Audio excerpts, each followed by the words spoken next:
Hey, what's up, you guys? Welcome back to Lotus Tarot TV 444, the podcast. And this is going to be part 3 of the truth about Archons and Reptilians. In this particular podcast, we will be discussing how to defeat them. Now, part 2 kind of cut me off a little bit, but you guys got the gist that Lightworkers are, in fact, under attack. And I want to wrap that particular portion of this series up by touching on just how serious this is when it comes to people in positions of power. And that's where we left off of in the last video, okay? So, many of these people that are in positions of power, in one form or another, they have the ability to hold other people to ransom. And through the archontic infection, they're able to affect other people too. Now, in my mind's eye, I saw the archontic infestation spreading from people's auric fields to attach to other people, bringing those people to anger and fear. Now, I was touching on the idea of spirit jumpers and how we discussed this in my prior collective readings for the past couple of months. And this is why I want to make sure I'm giving you all the information necessary so you know how these things work.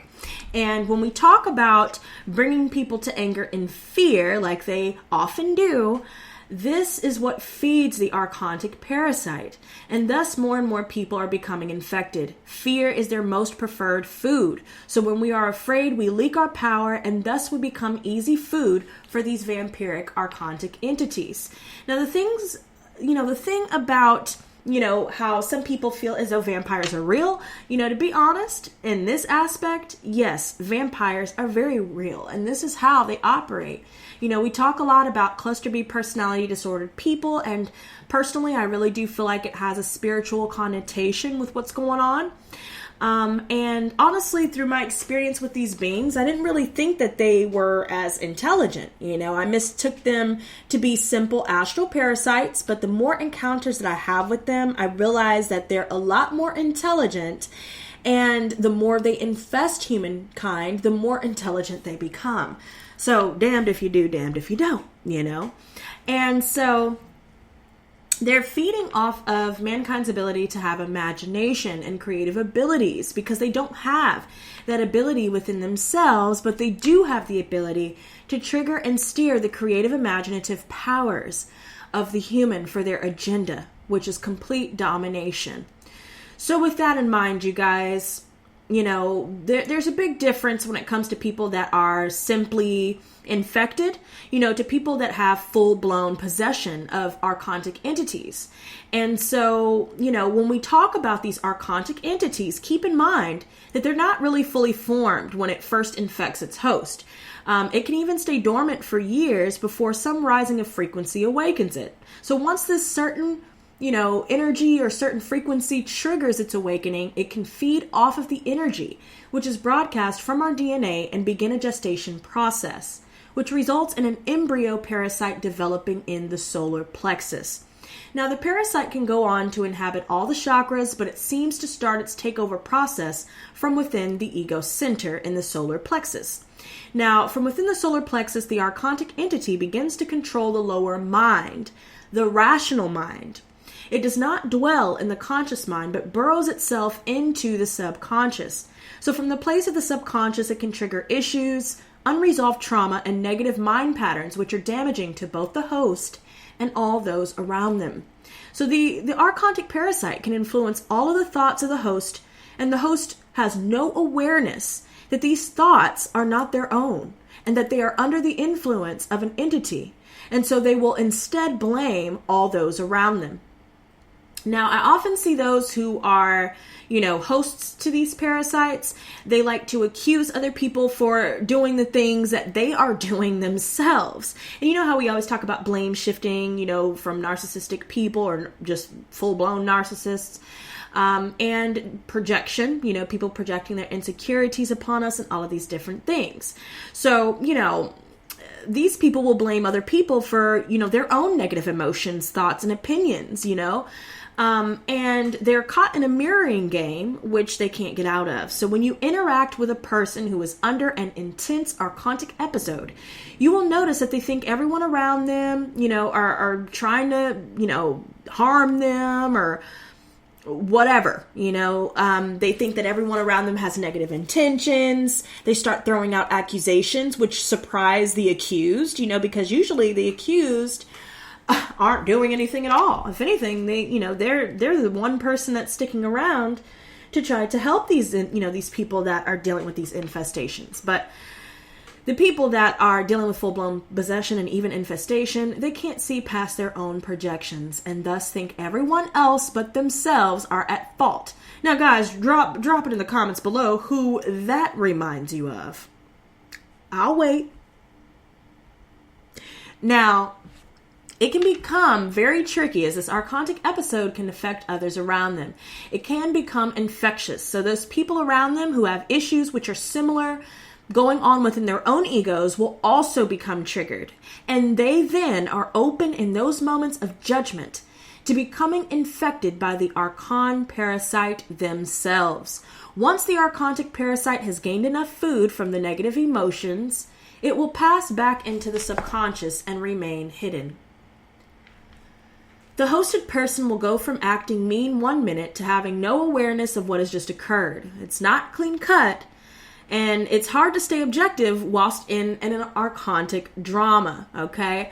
So it's easy to be pulled into the drama yourself, but, once you're in the disempowering influence of your ego, you are then food for their game. So, I want to discuss where reptilians come in this, and then we'll talk about how to work against this energy, okay? And there are many different ways that we can work against this energy. Now, researchers of the Archons have stated that the Archons are the reptilians and Greys, which this is incorrect. The reptilians and the Grey clones have become fully possessed and no longer have any free will and are completely living out an archontic agenda and placing us all in an energetic prison to become food for their Archon overloads. It seems that the fall of many of the races in our galaxy were caused by this archontic parasitic energy.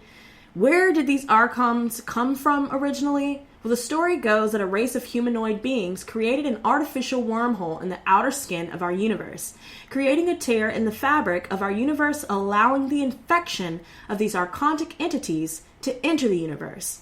Now, the Archons seem to be living in the void space in between universes, and on the creation of the wormhole, they swarmed into our reality. Now, I saw this process in my mind's eye, and I could see the universe as an egg of light in a sea of the darkness of the void, almost surrounded just like the universe is surrounded in dark matter. Now, a hole appeared in the outer skin of the egg, and the light from our universe triggered something to occur in the void, something similar to where the light that we possess as empaths and lightworkers trigger those that are, cluster B disordered individuals. So very similar happenstances here, right? Now, a hole appeared, and it triggered, the universe triggered something. Once its light kind of made itself known, it triggered something to occur in the void. It created a swarm of these negative archontic entities to then enter our reality. So this parasitic entity at first was not really that intelligent, but it had the urge to survive, and it felt threatened, as if it was out of place and was concerned about its food supply. So it went looking for food which would nourish it, and it found the mind. The Archons began to hang out around those beings which were also programmed to survive, and thus they found the ancient races of the reptilians. Because of their genetics, the reptilians became very easily under the archontic influence. So after time, they possessed the reptilian races, and thus they fell in consciousness. The reptilian races have been under the influence and possession of these archontic entities for thousands of years. So it seems that the falling of many races within our galaxy have all been caused to one degree or another by this archontic infection. So an archontic infection begins by the parasite lowering your vibration to lock you in an astral plane. There you are much more easily influenced and controlled. They can achieve this through many methods such as drugs, alcohol, and pharmaceuticals, which can be used by the Archons to infiltrate the free will of people.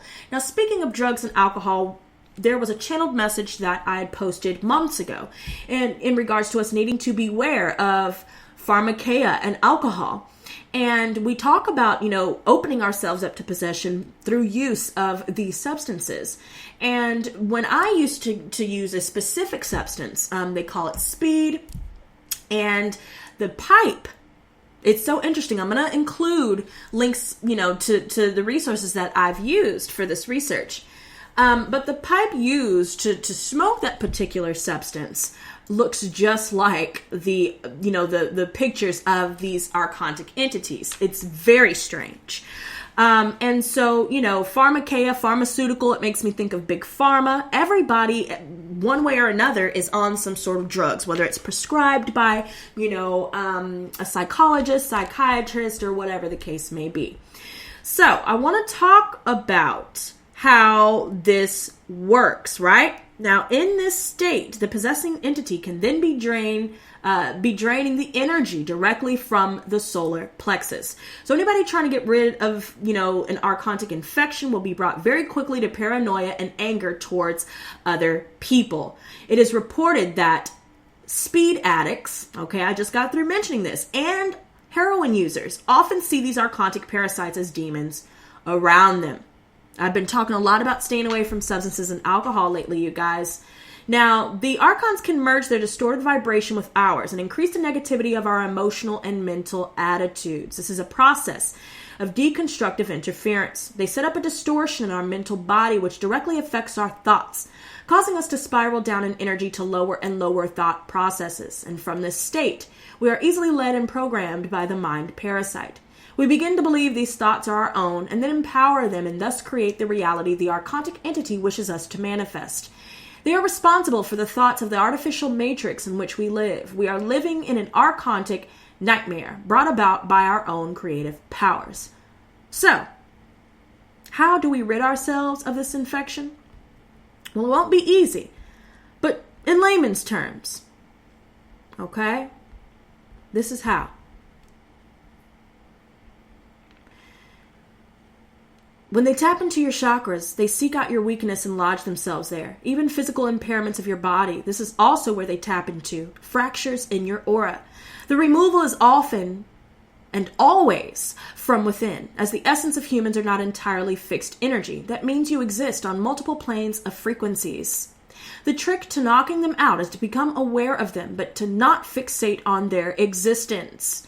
I repeat, do not fixate on their existence. When you fixate on them, you feed them like attention-seeking behavior. Do not feed it. This often reminds me of no contact and gray rocking, right? Walk away from someone you feel behaves erratic. Be mindful that it's all about a power play, not a power struggle. A sharp tinnitus ringing in your ears, predominantly in one ear, it doesn't matter which ear, but if it stays constant and deafens out, followed by irrational behavior or an overreaction, remember a power play, emotionally tagging you like a constant attention seeking. Please note, these mind parasites do not always create aggression. It can be a state of anything that will press your button. In other words, forcing you to react. So part of removing them is to be aware of them, but to not acknowledge them. Remove all fluoride from your body by keeping your body clear and in the right frequency. Your soul emits a unique frequency. You will feel it. So baking soda is very important. Put a teaspoon of baking soda in a quart of water in the morning and night, and this will help keep you clear and will alkalize your system. And also check out changing your toothpaste, okay? Now, try to find something with baking soda instead of fluoride. And another way is to start in the morning. You must say the following in an affirmative manner out loud 21 times. I am awakened and a free, whole, loving being. I am free from all internal and external parasitic entities in every shape and form. I am a creative, loving, sovereign being. This must be said out loud every day 21 times for at least 2 weeks. Okay? Now, keep in mind your brain takes 21 times to rewire itself. So, stay steadfast, and if you miss a day, then start all over. Words are powerful as it emits a frequency. Remember, we are in a frequency war currently. You would want to restructure your thoughts. Clear and dissolve any types of OCD, thought loops, or reprogrammed influenced reactive behavior.